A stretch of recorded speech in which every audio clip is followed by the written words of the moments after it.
स्वागतम सुस्वागतम। हमारे चैनल में आपका स्वागत है और मैं ये वीडियो बना रही हूँ क्योंकि मेरे पास बहुत सारे बुक के कलेक्शन है जो कि आपको मुझे दिखाने हैं और मुझे बहुत सारी आपके साथ बातें करनी है। मेरा बुक रीडिंग जर्नी कैसे चालू हुआ, क्या हुआ, क्यों मैं बुक रीडिंग करने लगी। मुझे किताबें पढ़ने का बिल्कुल शौक नहीं था, बट कैसे हुआ, क्या हुआ, हाउ इट स्टार्टेड।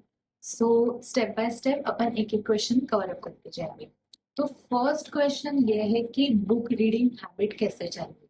तो मैं जब भी स्कूल में थी तो मेरी एक दोस्त थी बिल्कुल। तो उसके पापा हर महीने में या एक एक मंथ होने के बाद या जैसे जैसे उसकी बुक होने के बाद उसको एक एक बुक देते थे। तो वो पढ़ती थी और वो उसका पढ़ के होने के बाद वो मुझे वो बुक देती थी। तो मैं पढ़ती थी, मेरा होने के बाद मैं बुक वो दूसरे दोस्त को दिया, टिया को। तो ऐसे ही मेरे को और मेरी दोस्त टिया को रीडिंग की हैबिट लग गई। तो मेरा जो स्कूल था उसके नजदीक ही पईज लाइब्रेरी करके थी। तो मैं स्कूल तभी वो लाइब्रेरी में जाती थी। लेकिन वो लाइब्रेरी जाके मुझे पता चला कि वो पैसे में मैं एक बुक खरीद सकती हूँ और मैं एक बार, दो बार, तीन बार, जितनी बार भी चाहूँ उतनी बार वो पढ़ सकती हूँ। फिर मैंने पेज लाइब्रेरी डिसकंटिन्यू किया और मैं बुक पढ़ने लगी। तो यहाँ से मेरा बुक रीडिंग हैबिट चालू हुआ। तो मेरी दोस्त की वजह से और उसके पापा की वजह से, मतलब उसके पापा ने उसको बुक दिया और उसका पढ़ के होने के बाद वो बुक उसने मुझे दिया, इसकी वजह से मेरी बुक रीडिंग हैबिट चालू हो गई। तो सेकंड क्वेश्चन ये है, मैंने इस पे क्वेश्चंस लिखे हैं। रुको, एक सेकंड एक सेकंड।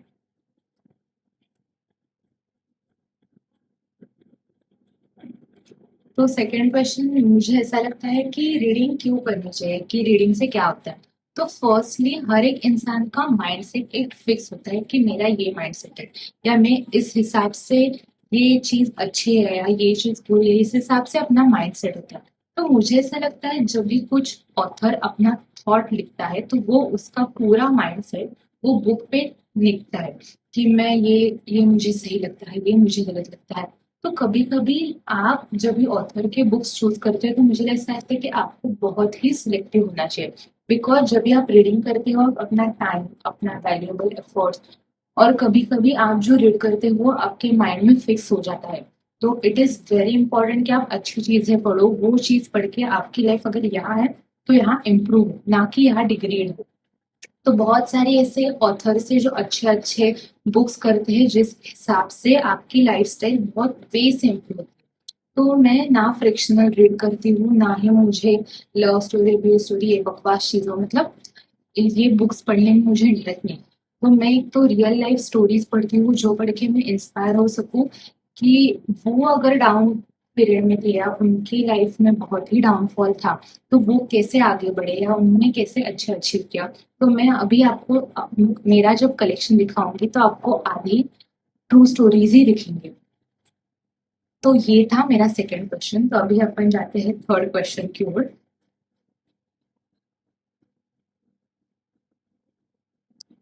मुझे ऐसा लगता है मैं आपको पहले अपना कलेक्शन दिखा दूं क्या। सो तो फर्स्ट मुझे कलेक्शन दिखाने से पहले ये है मेरी बुक। ये बुक मुझे ऐसा लगता है कि हर एक इंसान ने एक बार अपनी जिंदगी में पढ़नी चाहिए। इसमें मुझे ऐसा लगता है कि जो लोग बोलते हैं कि आप भगवत गीता का कोई भी पन्ना ओपन करो and you will find the answer of your question in this book, and that is totally true.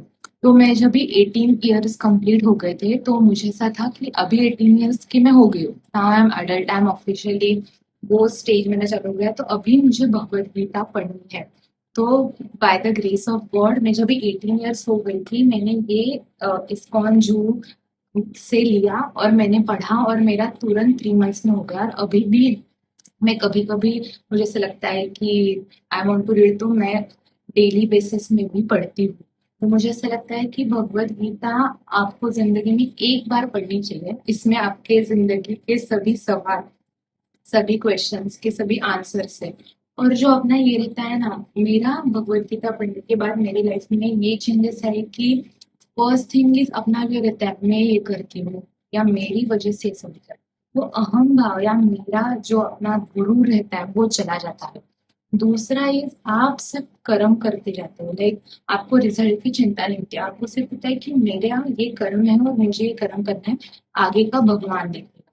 ये दो चीजें मेरी लाइफ में चेंज हो गई और इस चेंज की वजह से मुझे हार या जीत का कुछ फर्क ही नहीं पड़ता, बिकॉज मुझे लगता है कि मुझे सिर्फ ये कर्म करना है, चाहे इसका फल अच्छा है चाहे इसका फल बुरा है, वो भगवान देखेगा। कि मुझे इसकी फिक्र कुछ नहीं है। मैं अभी over past period of time बहुत सारी चीजों में मैंने सफलता हासिल की, बहुत सारी चीजों में मैं सफलता हासिल ना कर पाई, बट ये चीज का फर्क नहीं गिरना इज स्पिरिचुअलिटी आई फील। सो ये चीज आपको भगवत गीता सिखाती है, तो आपको लाइफ में एक बार तो भगवत गीता पढ़नी चाहिए।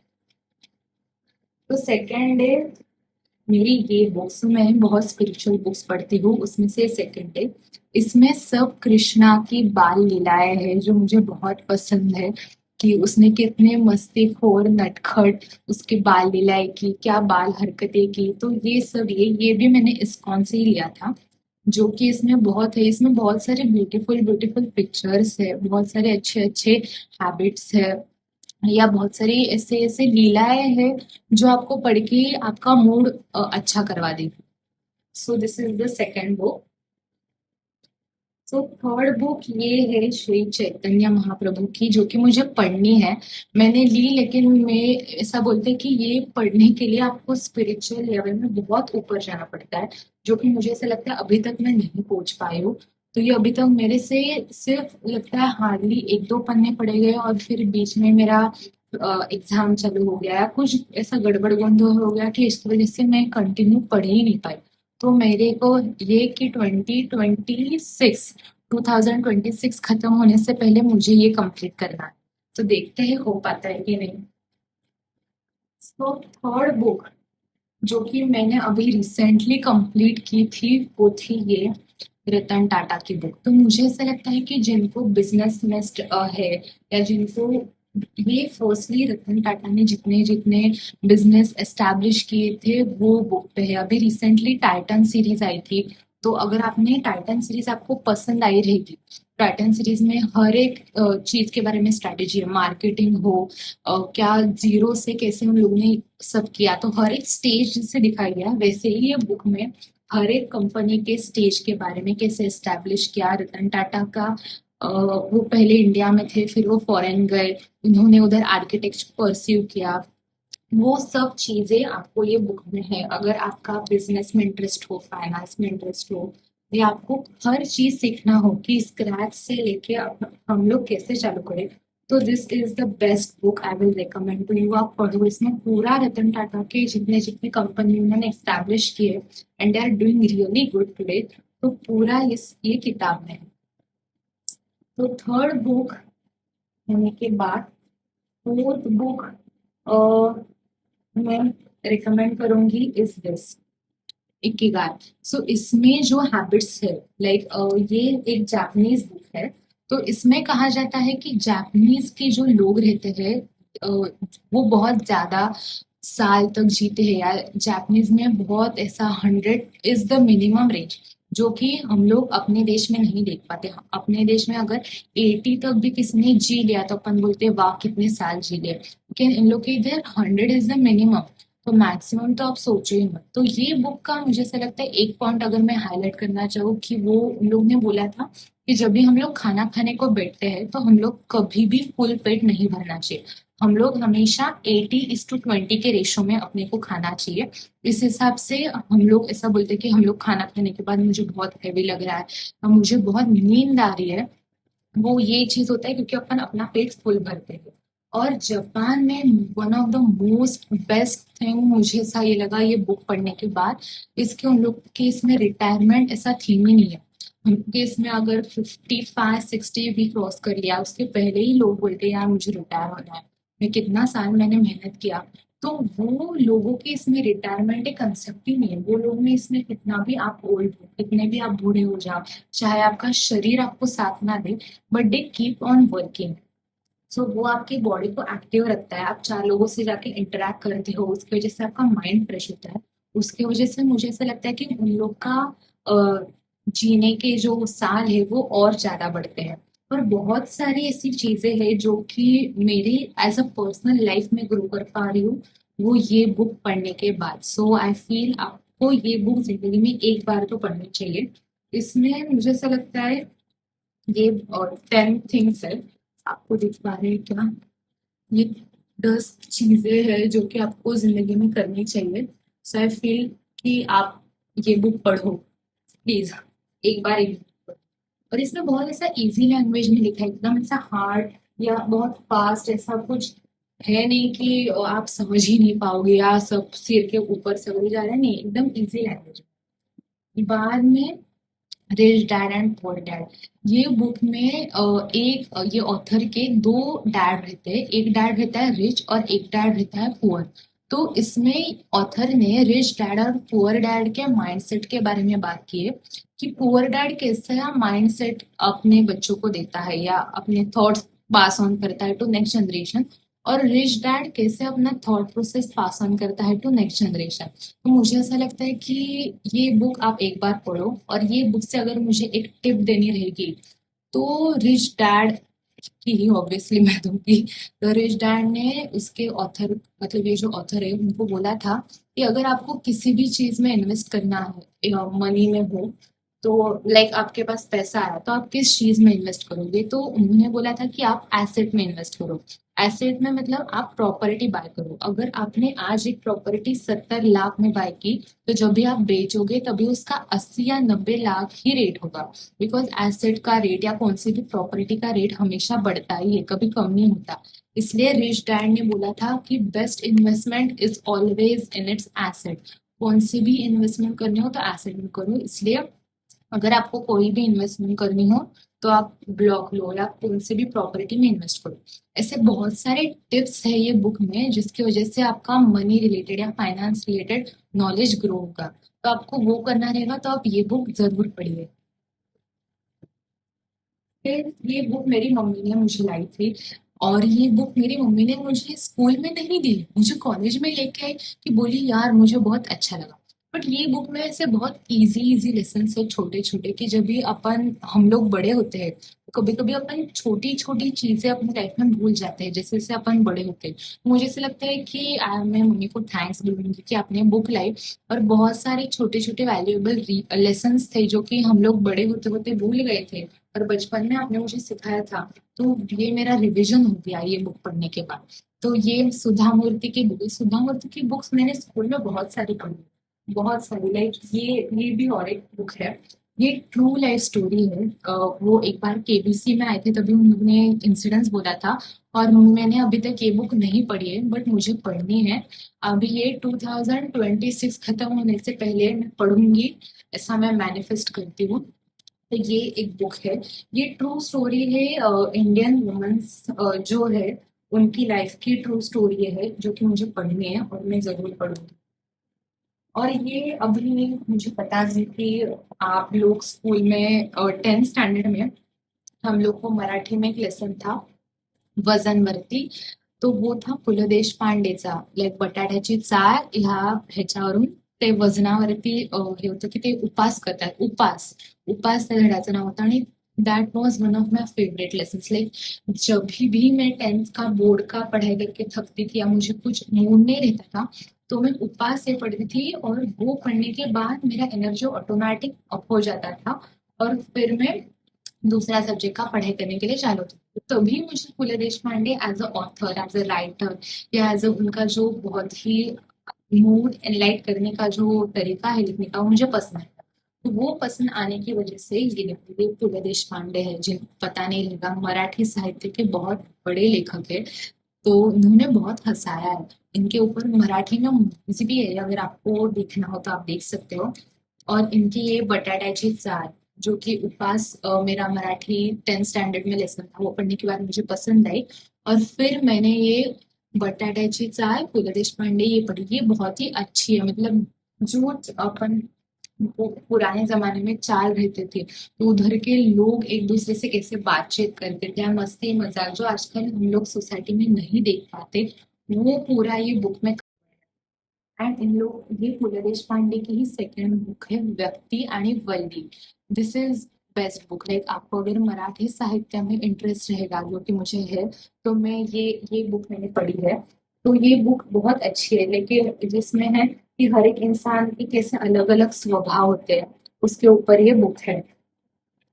फिर सेकंड बुक, ये फिर से मराठी की, अभी मराठी की चल रहा है, तो ये इसमें ये है पतरास कारण का। तो चला हवाई उद्या करके एक सीरियल आती थी पहले, उसमें एक पत्रकार काका आते थे। तो वो पत्रकार काका जो अपने टाइम में चले हुए इंसिडेंट्स थे, जैसे तभी पानी पानी की टंचाई बहुत थी, या पानी का बहुत पुरवठा कम था, मतलब बारिश की वजह से। तभी शेतकरी वो सब उन्होंने बहुत अच्छे शब्द इस्तेमाल करके उन्होंने की थी। तो वो पूरे पत्र का, जो ये लेखक है अरविंद जगताप, ये जो लेखक है वो ही लिखते थे। तो उन्होंने वो सब पूरे पत्र की ये बुक छापी, तो इसमें वो सारे लेटर्स है। तो मुझे उनका अपन क्या बोलते हैं, शब्द या उनकी थॉट प्रोसेस, या अपन बोलते हैं ना, एक रचना रहती है लेटर राइटिंग वर्क, आपकी रचना बहुत इंपॉर्टेंट रही है। तो इस चीज की वजह से मैंने ये बुक खरीदी थी, जिसमें आप देख भी सकते हो, उधर जी मराठी करके लिखा है। अभी वो सीरियल नहीं आती, बंद हो गई, और बीच में चालू भी हो गई थी, सेकंड अलग थी थोड़े कास्ट वाले, लेकिन वो शायद से इतनी चली नहीं, क्योंकि फर्स्ट जो रहता है ऑलवेज बेस्ट। तो ये है सदगुरु की इनर इंजीनियरिंग करके एक योगी की है ये बुक। ये बुक बहुत अच्छी है, लेकिन मैं हाफ ही पढ़ पाई, मुझे पूरी पढ़ने में इतना मजा नहीं आया। और एक सदगुरु की बुक है जो कि मैंने पढ़ी थी, वो मैं यहाँ पे लगाऊंगी, द डेथ करके। तो उसमें जब भी इंसान मरता है, अभी मरने के बाद उसके साथ क्या क्या होता है, वो द डेथ बुक में लिखा है। एक तभी मैंने पढ़ा था। और ये बुक मैंने कभी पढ़ी, तभी जब भी सुशांत सिंह राजपूत मरे थे, तो मेरा बहुत दिल टूटा था कि इतना यंग इंसान क्यों गया, और उनका क्या हुआ क्या नहीं, ऐसा था। तो तभी मैंने पढ़ा था कि डेथ के बाद क्या होता है, कैसे क्या होता है। फिर तभी मेरे को पता चला कि जब भी इंसान का शरीर से सोल निकलता है, तभी वो सोल जहां जहां जगह रहते हैं, जहां जहां वो उसने उसकी पूरी लाइफ टाइम में जहां जहां अपना वक्त ज्यादा स्पेंड किया था, उधर वो उसका सोल जाता है। तो 14 डेज तक उनका सोल अपने आजू बाजू ही रहता है, और वो देखते हैं कि हम मेरे करीबी लोग क्या करते हैं क्या नहीं, ऐसा इसलिए 13वां करते हैं कि 13 दिन के बाद जो रहता है वो 13वां, क्योंकि 14 डेज के बाद उनका सोल चला जाता है, मतलब आगे का जर्नी रहता है, जो नेक्स्ट अभी उनका नेक्स्ट जन्म होगा, तो फिर उसका वो या उनको मोक्ष मिलेगा, वो सब उनका प्रोसेस चालू होता है 14 डेज के बाद।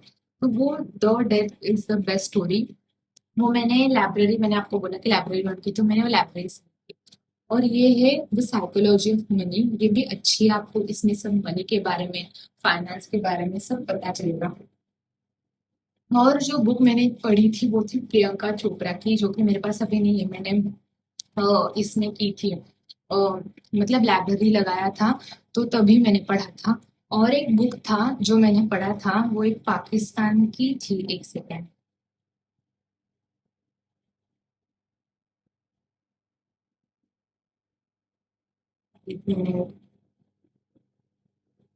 हाँ, आई एम मलाला करके, ये जो लड़की है, इसकी पूरी मिनी चीज ये पाकिस्तान की है, और इसमें कहा भी है कि वो बुक में कि इंडिया हमारे एनिमीज है। बट मुझे ये लड़की का हुआ कि ये लड़की को गन शॉट हुआ था, इन स्पाइट ऑफ दैट वो अलाइव हुई, वो मतलब जिंदा है। और उसने इतना फाइट किया, इतना अच्छे से उसका लाइफस्टाइल ग्रो किया, इंस्पायर्ड उसके मतलब नैरो सब माइंडसेट के लोग आजू बाजू में होने के बावजूद भी उसने खुद से खुद को इतना अपलिफ्ट किया। ये चीज की वजह से मुझे ये आया। ये बुक है, मैं यहाँ पे ऐड करूंगी। तो वो मैंने पढ़ी थी, that is one of the best book. और एक बुक मैंने पढ़ी थी, वो थी एपीजे अब्दुल कलाम की। एक सेकेंड में,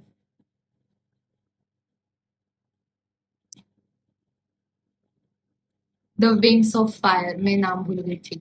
द विंग्स ऑफ फायर, आपको दिख रहा है क्या, विंग्स ऑफ फायर? ये उनके लाइफ स्टोरी पे बुक थी। लाइक हमको जब भी बोलते हैं ना कि एपीजे अब्दुल कलाम लाइट के नीचे वगैरह बैठ के पढ़े, तो दैट वाज ट्रू। ये सब पूरा ये बुक में लिखा है। तो आपको अगर ये बुक पढ़ने, लाइक आप पढ़ो, ये book one of the best book है कि मतलब कुछ भी नहीं है, सिर्फ एक डिजायर है अंदर की, मुझे पढ़ना है और मुझे आगे बढ़ना है।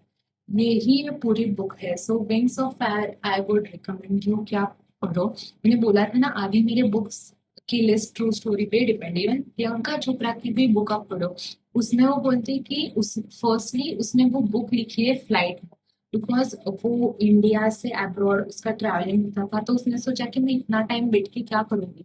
तो she thought I will write a book on my self, कि मैं इंतजार क्यों करूँ कि दूसरा ऑथर आएगा और मेरे लिए मेरी बुक लिखेगा। मैं मेरे लिए मेरी बुक खुद लिख सकती हूँ। So she is the author of her own book. That is so amazing. She always inspire me to do everything. मुझे ऐसा लगता है कि हाँ, मैंने इतने बुक्स पढ़े, और भी बहुत सारे बुक्स मैंने स्कूल के टाइम पे पढ़े, तभी मुझे इतना याद नहीं आता, तो जितने कवर अप हो सके मैंने उतने कवर अप किए। तो मुझे ऐसा लगता है कि रीडिंग आपको क्यों करनी चाहिए। फर्स्टली, एज अ ह्यूमन हमारा हर एक इंसान का एक पर्टिकुलर माइंडसेट होता है कि नहीं ये राइट है ये रॉन्ग है। लाइक हम लोग को हमेशा आदत रहता है कि this are all the right things, this are all the wrong things. तो जब भी आप अपने एक ऑथर की बुक पढ़ते हो तो आपका वो माइंडसेट पूरी तरह से चेंज होता है। बिकॉज माइंड, एक ऑथर अपना पूरा थॉट प्रोसेस वो बुक में लिखता है। कभी कभी आपको जो सही लगता है वो बुक पढ़ने के बाद गलत भी लगने को चालू हो सकती है। तो इट इज वेरी इंपॉर्टेंट कि आप अच्छे ऑथर की बुक पढ़ें। आप अपने जिंदगी में अच्छे लोगों से बात करें, अच्छे लोगों के साथ उठे बैठे, जिनके मतलब एजुकेशन तो आजकल सभी लेते हैं, बट हर एक इंसान एजुकेटेड होता है, वो उसका माइंडसेट अच्छा हो ये जरूरी नहीं है। तो जिनका माइंडसेट अच्छा हो वो इंसान के साथ बैठो बात करो, उस वजह से आपका थिंकिंग कैपेसिटी ग्रो हो पाए। और मैं ये कहूंगी, बहुत सारे लोग बोलते हैं कि मुझे रीडिंग नहीं करना, बट डेली आप एक टारगेट करो या अपने टू डू लिस्ट में ऐड करो कि मुझे 10 पेजेस पढ़ने, ज्यादा नहीं कम नहीं, सिर्फ 10 पेजेस, या इतना भी ना हो सके 2 पेजेस पढ़ो।